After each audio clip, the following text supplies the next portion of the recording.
भाई साहब नमस्कार। आपने पौड़ी में बहुत बड़ा समय बिताया, यानी कि शायद जन्म से और अब तक आपने पौड़ी को जिया है।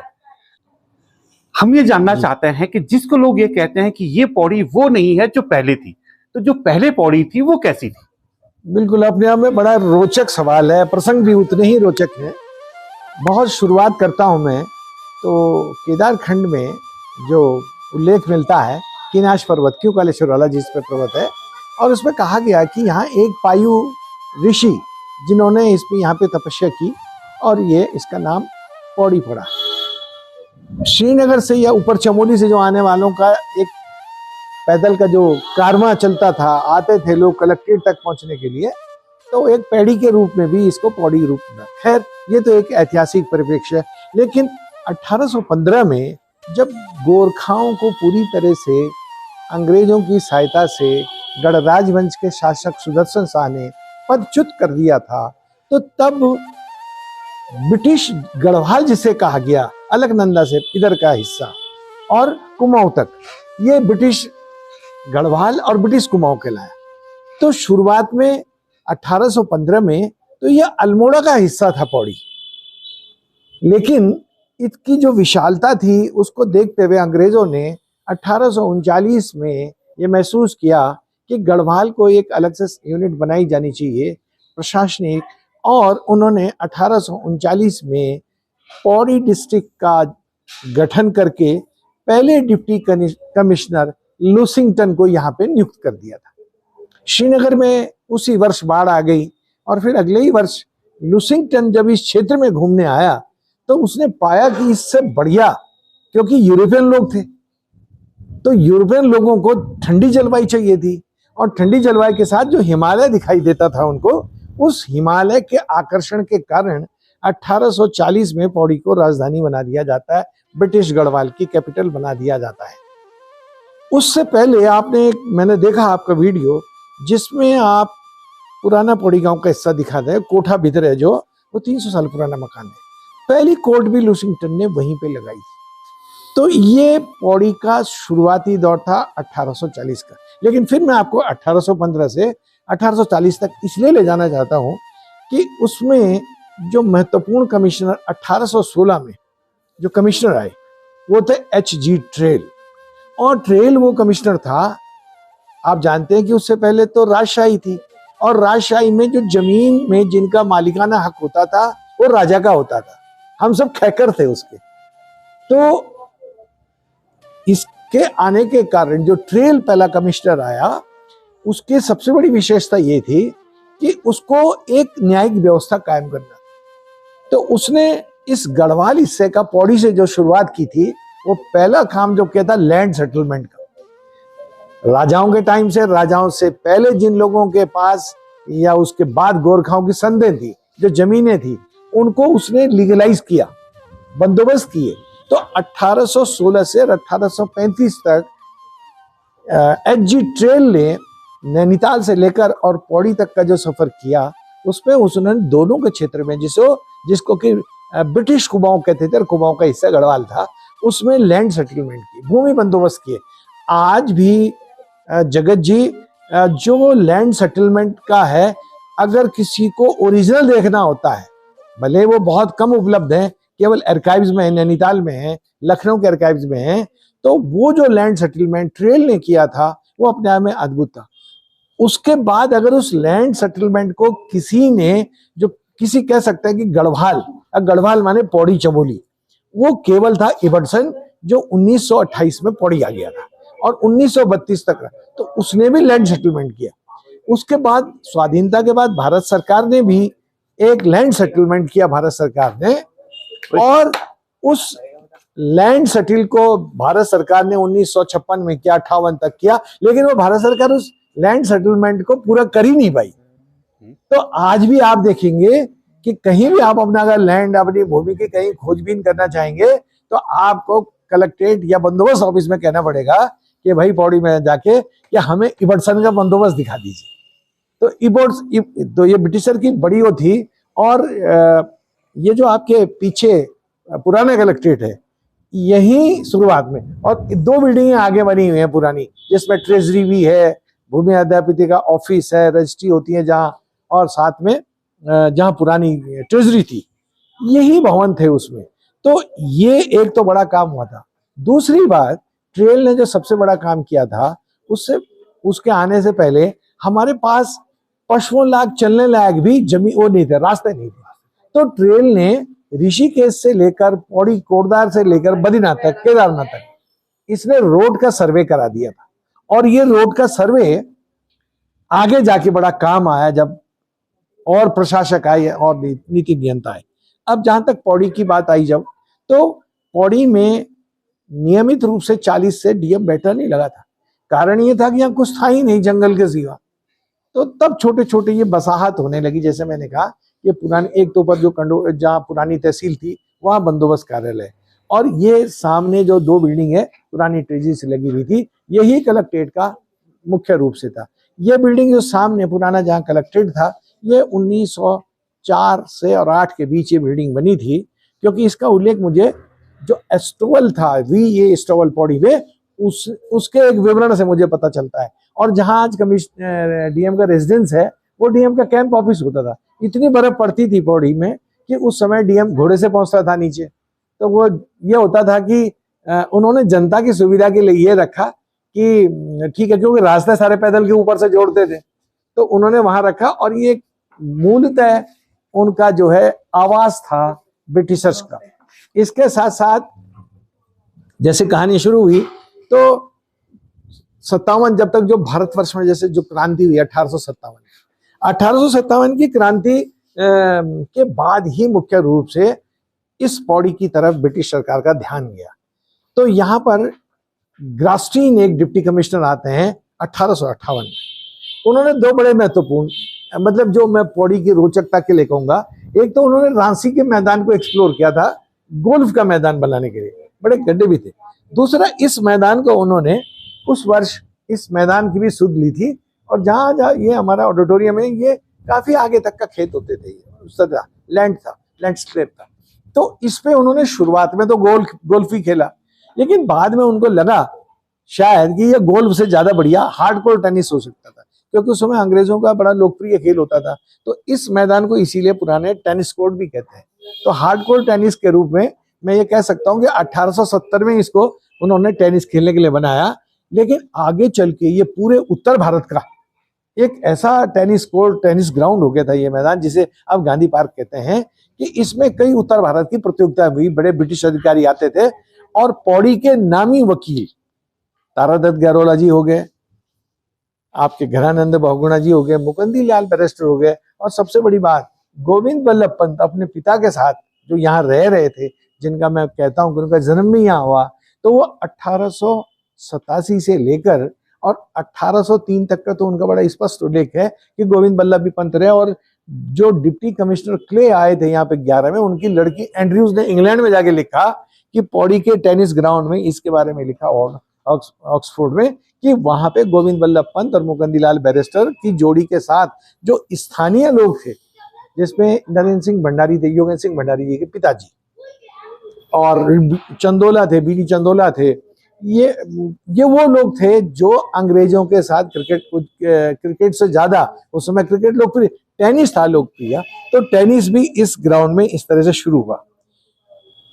धीरे धीरे करके जिस तरह जिलों का विस्तार हुआ, उसके बाद 60 जो आजादी के बाद का अगर हम बात करेंगे, तो इस ग्राउंड का अगर हम फिर से पहले बताऊं मैं एक बात, कि 1909 में पीताम्बर दत्त बर्थवाल और आदि लोगों ने एक नव युवक संघ बनाया, जिसे यंग मैन एसोसिएशन कहते थे। और वो यंग मैन एसोसिएशन की सारी गतिविधियां, जो सांस्कृतिक खेल कूद गतिविधियां होती थी, वो इसी मैदान में होती हैं। नरेंद्र सिंह नेगी तो एक जगह लिखते हैं कि नंगे पांव हमें यहाँ फुटबॉल खेला है, हॉकी खेली है, अपने पांव लव लवान हो जाते थे, क्योंकि इसमें हार्डकोर टेनिस था ना ब्रिटिश टाइम का, वो हमने बहुत समय तक देखे। पिलर भी लगे थे दोनों साइड, और पत्थर थे नुकीले, लेकिन एकमात्र होता था क्योंकि हर व्यक्ति कंडोले नहीं पहुंच सकता था, और कंडोलिया उस समय एक ढलुआ खेत था। तो उसपे तो खैर आजादी के बाद ही काम हुआ, और इस पे तो ब्रिटिश टाइम से थोड़ा बहुत हार्डकोर टेनिस कहते हैं। इसमें सीमेंट का पूरा पड़ा हुआ था, और उत्तर भारत के लोग आते थे। पौड़ी की खूबसूरती या अंग्रेज इसलिए मोहित थे कि अंग्रेजों को अपनी इंग्लैंड वाली जनसंख्या चाहिए थी, और ये उस समय जितने प्रशासक आए पौड़ी में, इन सबका रिश्ता स्कॉटलैंड से था। और आज की तरह नहीं किसी अधिकारी को पनिशमेंट में आप चमोली भेज दो या पिथौरागढ़ भेज दो।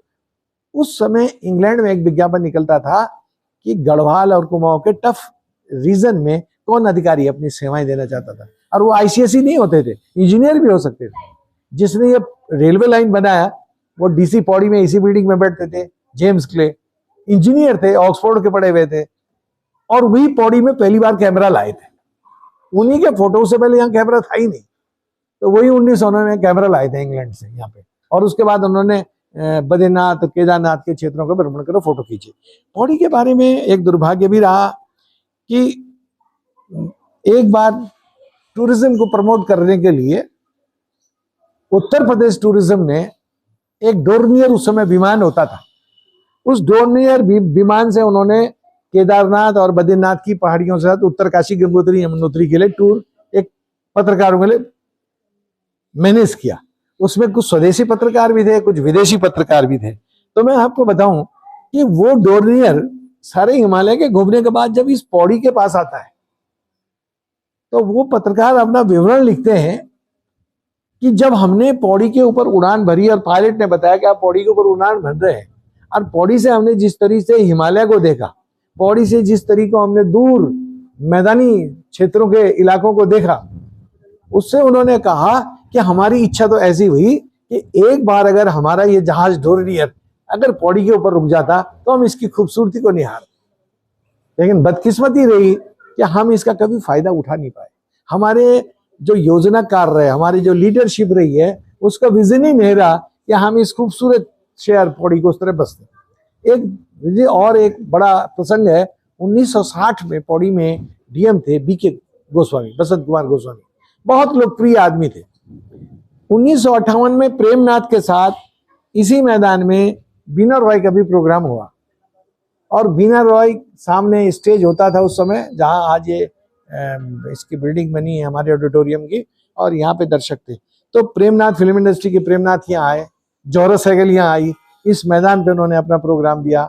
इसके साथ साथ ब्रजेंद्र लाल शाह जो एनएसडी के डायरेक्टर रहे, मोहन उप्रेती, नीमा खान जो अल्मोड़ा की इतनी बड़ी गायिका रही, इन सारे लोगों ने इस मैदान में अपने कार्यक्रमों की प्रस्तुतियां दी है। इस मामले में कह सकता हूँ कि ये मैदान अपने आप में बड़ा ऐतिहासिक और सांस्कृतिक इतिहास को भी समेटे हुए है। तो बीके गोस्वामी 89 में जब बद्रीनाथ जा रहे थे रिटायरमेंट के बाद, तो उन्होंने सलाहकार थे, वो उत्तर प्रदेश में राज में वो शासन था, तो पौड़ी के ऊपर उड़ान भरते हुए उन्होंने अपने फिर पायलट से पूछा कि भाई अभी बद्रीनाथ कितना टाइम है, तो उन्होंने कहा था बद्रीनाथ अभी कम से कम 35 और 40 मिनट लगेगा। तो उन्होंने कहा ये जहां हम उड़ रहे हैं कौन सी जगह दिख रही है, कहा ये पौड़ी दिख रहा है। उन्होंने पायलट से कहा कि मुझे बद्रीनाथ नहीं जाने, मुझे पौड़ी उतारो। पायलट को एकदम सूझा नहीं कि मैं क्या करूं। खैर उसने किसी तरह से संपर्क साधा और उन्होंने उतरने की परमिशन मांगी, और वो सीधे कंडोले में उतर। डीएम भी हड़बड़ाहट में थे, राजीव कुमार डीएम थे, कमिश्नर उस समय एसके दास साहब थे, कि भाई ये अचानक कौन, उस समय बड़ी सामान्य घटना नहीं थी। तो उन्होंने फिर बताया वहां लोगों को जमा हुए कि भाई मैं तो यहाँ 60 में डीएम था, उनके बच्चे जो यहीं पैदा हुए, 2 लड़कियां थी, वो ऑस्ट्रेलिया में जाती हैं, तो ऑस्ट्रेलिया में जो परिचय देती है कि where are you coming from, तो वो हमेशा कहते थे गढ़वाल, पौड़ी। तो वो लोग कहते थे कि पौड़ी और गढ़वाल हुआ कहाँ। इस तरह का आकर्षण, इस तरह की पौड़ी, इस तरह की गतिविधियां, इस तरह के लोग जिनका मैंने नाम लिया, इस पौड़ी से जुड़े हुए रहे। दुर्भाग्य से हम या तो इनका लाभ नहीं ले पाए, या धीरे धीरे करके जिस तरीके से इसकी उपेक्षा हुई कि जब 69 में कमिश्नरी बन गई, तो मैं आप इस पौड़ी का ही बताऊं कि वो कार्यक्रम तो मैंने भी देखा है। मैं तब 69 में 5वीं कक्षा का छात्र था, यही नगर पालिका से आए नंबर 5 से, और यहाँ से हम इस कार्यक्रम को देख रहे थे। तो एक बैरिस्टर मुकुंदी लाल जी का नाम सुना था, बी गोपाला रेड्डी थे, तो वो गवर्नर के लेके कह रहे थे कि मुझे यहाँ डिग्री कॉलेज चाहिए, मुझे यहाँ पानी भी चाहिए। और देखिए क्या था कि, और मुकुंदी लाल जी कहते कि मुकुंदी लाल जी पौड़ी मसमौर में पढ़े थे। अब मसमौर में अनेक हस्तियां थी, आपने उस पर भी कई बार लिखा है, कहा भी है। तो उन्होंने गोपेश्वर में डिग्री कॉलेज साइंस के साथ, पौड़ी में डिग्री कॉलेज, कोटद्वार में डिग्री कॉलेज, जरीखाल में डिग्री कॉलेज और पौड़ी, ये पौड़ी की पानी की स्कीम भी मुकुंदी लाल बैरिस्टर की देन है। मुकुंदी लाल बैरिस्टर का एक सपना और था पौड़ी के लिए। उन्होंने श्रीनगर से और क्यूकालेश्वर के बीच तक रोपवे के लिए बात की थी, और विधानसभा में ऐसा नहीं, उन्होंने विधानसभा में मामला उठाया था, लेकिन 1923 में उन्होंने, जब वो यहाँ के प्रतिनिधि थे, लेकिन वो उस समय सरकार ने कहा कि इतना हमारे पास आर्थिक संसाधन नहीं है। आज जिस कर्णप्रयाग रेलवे लाइन की बात होती थी, बैरिस्टर मुकुंदी लाल जी का चूंकि पौड़ी से बड़ा स्नेह था, तो मुकुंदी लाल जी ने कहा था कि ऋषिकेश कर्णप्रयाग वाली जो रेल लाइन का सर्वे है 4 लाख में हुआ था, वो भी पौड़ी के डीएम ने करवाया था। 4 लाख का 1911 में जेम्स क्ले ने सर्वे करवाया। तो जेम्स क्ले की उस रिपोर्ट के आधार पर बैरिस्टर मुकुंदी लाल जी ने 1923 में कोटद्वार से दुगड्डा, दुगड्डा से ज्वालपा देवी के पास से होते बुबा खाल, मांडा खाल, और मांडा खाल से लेके फिर वो पैठानी और वहां से गिदो खाल होते हुए उन्होंने कर्णप्रयाग तक एक वैकल्पिक रेल मार्ग का टनल के जरिए, शायद चूंकि बैरिस्टर साहब इंग्लैंड से पढ़ के आए थे, उन्होंने देखा था कि इंग्लैंड के साइंटिस्ट और पौड़ी का जो वैज्ञानिक था, जो पौड़ी के जिलाधिकारी थे, खुद वैज्ञानिक थे, जेम्स क्ले, उन्होंने उनके कारण ही शायद उनके दिमाग में बात आई होगी कि आप कोटद्वार से भी टनल के सहारे ट्रेन को पौड़ी बुआ खाल तक ला सकते हैं और वहां से पैठानी एरिया ले जाके। और मुझे ताज्जुब हुआ इस बात का कि मैं सोचता था कि शायद ये सूचना केवल अखबारों में ही होगी, लेकिन जब मैंने ये पौड़ी के एक सम्रांत वकील होते थे सौकार सिंह रावत जी, पुष्कर सिंह रावत जी जो विधायक भी रहे, मैंने उनसे जिक्र करता था, तो वो मुझे कई बार कहते थे कि नहीं योगेश जी, हमें तो कोई इस तरह का नहीं मिला कि कोई रेलवे के बारे में यहाँ बात हुई है। लेकिन अचानक कुछ साल बाद वही सौकार सिंह जी मुझे कहते हैं कि हम कुछ लैंड के रिकॉर्ड देख रहे थे और हमें ये ज्वालपा के लिए, या जहाँ नया कलेक्ट्रेट भी बना है, ये रेलवे की आउट एजेंसी के लिए भी जमीन हो गई थी। तो इतनी कुछ प्रोग्रेस हो गई थी, लेकिन फिर पौड़ी की बदकिस्मती हमेशा आगे आ जाती है और पौड़ी की योजनाएं दम तोड़ती ही रह जाती है। तो ये घटना के बाद जो हमें उम्मीद थी कि कमिश्नर बनने के बाद, तो मुझे याद है कि बैरिस्टर मुकुंदी लाल, उस समय एच.एन. बोगना पहली बार उत्तर प्रदेश में मुख्यमंत्री बने थे। इस मैदान में कार्यक्रम होने के बाद इस भवन में, मैं चाहूंगा जरा इधर घुमाइए, इस भवन में एच.एन. बोगना और मुकुंदी लाल बैरिस्टर की वार्ता होती है, और मुकुंदी लाल जी कहते हैं कि आप देहरादून को पौड़ी में मत मिलाइए, पौड़ी खत्म हो जाएगा, जिस दिन आप देहरादून को मिलाएंगे पौड़ी खत्म हो जाएगा। लेकिन बोगने, मुझे याद है हम लोग भी हैं, बच्चे थे, देख रहे थे, तो बोगने ने बैस साहब का हाथ पकड़ा और कहा कि बैस साहब आप बहुत पढ़े लिखे हैं, आप सब कुछ है, लेकिन देहरादून बड़ा शहर है, उससे हमारे गढ़वाल की रौनक बढ़ेगी, हमारे गढ़वाल को कुछ लाभ मिलेगा। लेकिन नहीं, उनकी आशंका वो बिल्कुल सही साबित हुई, और हम पौड़ी को उस तरीके से नहीं संवार पाए जैसे जो इसकी प्राकृतिक सुंदरता थी, जो जिस किस्म से इसने यहाँ की विभूतियों को दिया, उसके बावजूद भी हम आज भी एक जो विकास के अंदर एक विजन की हम लोग जब बात कर रहे हैं, तो आज भी शहर में न तो पार्किंग है, आज यही मैदान है, इतना हिस्टोरिकल मैदान है ये, जिसका कि 175 साल वर्ष एक तरह से इतिहास होने वाला है। इस 175 वर्ष के इतिहास को संजोने के लिए हम इसको, चाहे इसकी भित्ति चित्र बना के, जैसे इसकी दीवारें थी, इसको ही बहुत अट्रैक्टिव बना सकते थे। और आपने एक बात की थी कि नगर पालिका का काम क्या होता है, नगर पालिका का काम सौंदर्यकरण भी है, नगर को सजाने का भी काम होता है। लेकिन आज सजाने और संवारने से ज़्यादा इस बात का हो गया कि हमारी कमाई के साधन कौन से होंगे, और इसके कारण क्या है कि पौड़ी कम से कम एक विकास की दौड़ में बहुत पिछड़ रहा है। एक उदाहरण और देना चाहूँगा, पौड़ी में एक परिवार है जहाँ गैस एजेंसी है, उसके नीचे जोशी, कैलाश जोशी होते थे। कैलाश जोशी अमेरिका में क्लिंटन के 50 टॉप बिजनेस ऑफिशियल लोगों में रहे, वो इसी डीएवी स्कूल से पढ़े। तो वो मुझे, क्लिंटन जब भारतवर्ष आए, आजकल वो ट्रम्प के साथ भी उसके एडवाइजरी बोर्ड में कैलाश जोशी, और इस समय वो करीब 87 वर्ष के होने के हैं। भगवान वर्मा जी हैं, उनके साथ पढ़ते थे वो लोग, लगभग सब कक्ष थे। तो वो एक बार पौड़ी आए, तो जब राज्य बन गया था तो उनको बड़ी हैरत हुई जब मैं उनको मिला एक शादी में, तो और मुझे उन्होंने कहा, भाई जब हम पढ़ते थे हमारी वाली पौड़ी, हमारी पौड़ी थी, आज पौड़ी नहीं, ये पौड़ी गांव बन गया है। ये मुझे बड़ा आश्चर्यजनक लगा। तो उन्होंने कहा हमारी पौड़ी तो और थी, आज वो पौड़ी नहीं रह गई, वो लोग नहीं रह गए, इसका स्वरूप बदल गया है, और आज ये हमारे टाइम पे शहर हो रहा था, लेकिन आज ये गांव बन गया।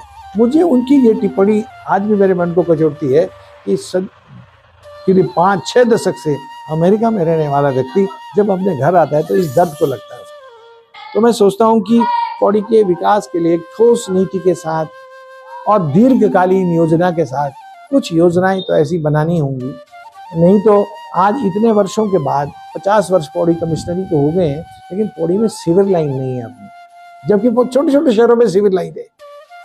हमारे पास टूरिस्ट के बैप में पौड़ी का जो लोग, मैंने जिसके आज कोई हिमालय को देख रहा है, कोई आसमान से हेलीकॉप्टर से पौड़ी को देख रहा है, हम आज तक अपने टूरिस्ट मैप में रामनगर सर्किट को जो यहाँ से जोड़ने वाली बात थी कि जो 2/3 हिस्सा हमारा ढिकाला पार्क और नेशनल कॉर्बेट पार्क गढ़वाल में पड़ता है, उसको हम केवल एक रूट दिखाते हैं कि रामनगर नैनीताल। कोई भी आज तक राज्य बनने के बाद हमारा लिटरेचर नहीं है ऐसा पर्यटन विभाग का कि जिसमें आप पौड़ी को दिखा सकें। तो हम कैसे उम्मीद करेंगे कि कोई टूरिस्ट, कोई पर्यटक आएगा, क्योंकि आज तो IT का ज़माना है। और दूसरा जो मूलभूत पौड़ी की समस्या है, पानी और जो पार्किंग आजकल सब जगह हो रहा है, अगर इनके लिए कोई ठोस नीतियाँ नहीं बनती हैं तो मैं सोचता हूँ कि पौड़ी की समस्याएं 10 की 10 बनी रहेंगी। लेकिन फिर हमें उम्मीद है शायद कोई भगीरथ आए और पौड़ी का उद्धार करे।